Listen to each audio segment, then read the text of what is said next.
YTPC. This is Scott, the Night Train Piper, broadcasting from the mountains of Southern California. And today I'm going to talk about a couple of things. Um, these were questions asked by one of our YTPC members, whose channel name is Pipe and a Pour. Donnie, I want to thank you for your channel and congratulate you on your 500 subs. And you're always great. I love watching your videos. I love watching your channel. You have a great smile, great attitude, and it's always entertaining to see what you're gonna do as far as your pour and your pipe and your tobacco. So, good job. I'm happy to answer your questions. All right. So, Donnie's questions were: number one, what is the most unique pipe you own? And number two, what's the worst tobacco you've ever smoked? I think I've got a good answer for each of those. All right. So first, I'm going to show you a little vignette here of to explain the pipe.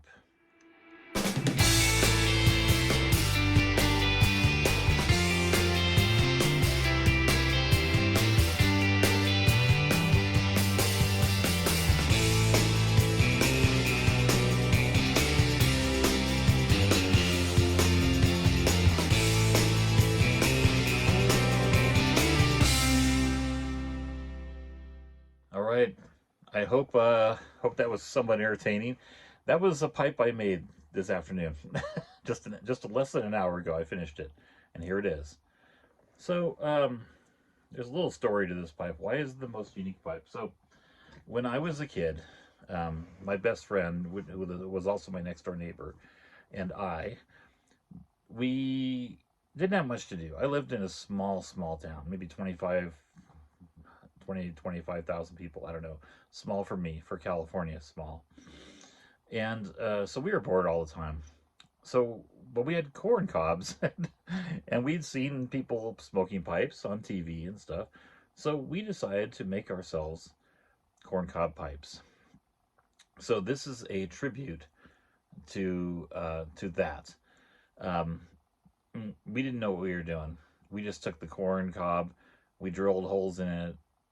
We actually used a straw for the stem, but we drilled down in the middle. Actually, I think we used our pocket knives and just carved it out, just whittled it out, um, and then put a straw in for the stem. So we each had one, and we'd gotten it from TV, I think, but also from the stories of Tom Sawyer and Huck Finn, which we were very fond of. And so, anyway, I don't know where that original pipe I made is. I think it's in my parents' attic somewhere. So this is a substitute for that. As you can see, I used a different kind of stem. This is a metal stem. It came off of a Nording Compass, actually.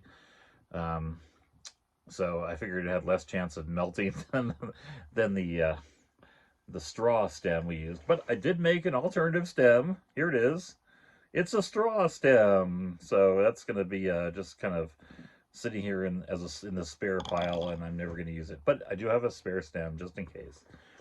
So I can imagine some questions maybe. But so I think I was 10 when I did this, 9 or 10. And so my friend was a year older than me, I think 1 year. So we didn't have tobacco. Neither my dad or his dad smoked. Nobody smoked in either family. So we didn't have any access to tobacco.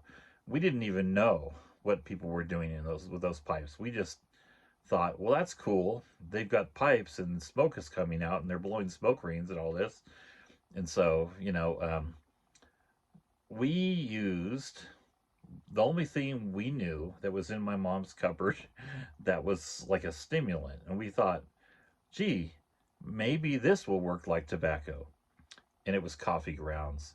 So that's what we put in our pipes, coffee grounds. Um, I don't think it was freeze dried, but it could have been freeze dried, like the instant coffee stuff. So yeah, that's what we smoked, and it didn't work very well. Let me tell you, when it did work, it was sort of okay for a puff or two, but yeah, the corn cobs did survive though. All right. So not recommended. I don't recommend anybody smoke coffee. So,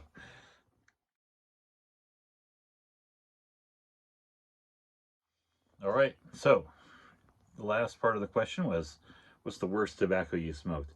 So I started smoking a pipe around Father's Day in 2020, and I bought a $1 pipe, or no, it was $2 at a garage sale, and it was smokable theoretically. It was a Chinese pipe with a metal bowl, one of those pipes. So and yeah, so I went down to the local tobacconist, and I thought, gee, that one sounds good, and I picked up tobacco in a pouch. And I remember being sort of stunned that it was $12. Whoa! What if I don't like this? What if it's terrible? What if blah blah blah?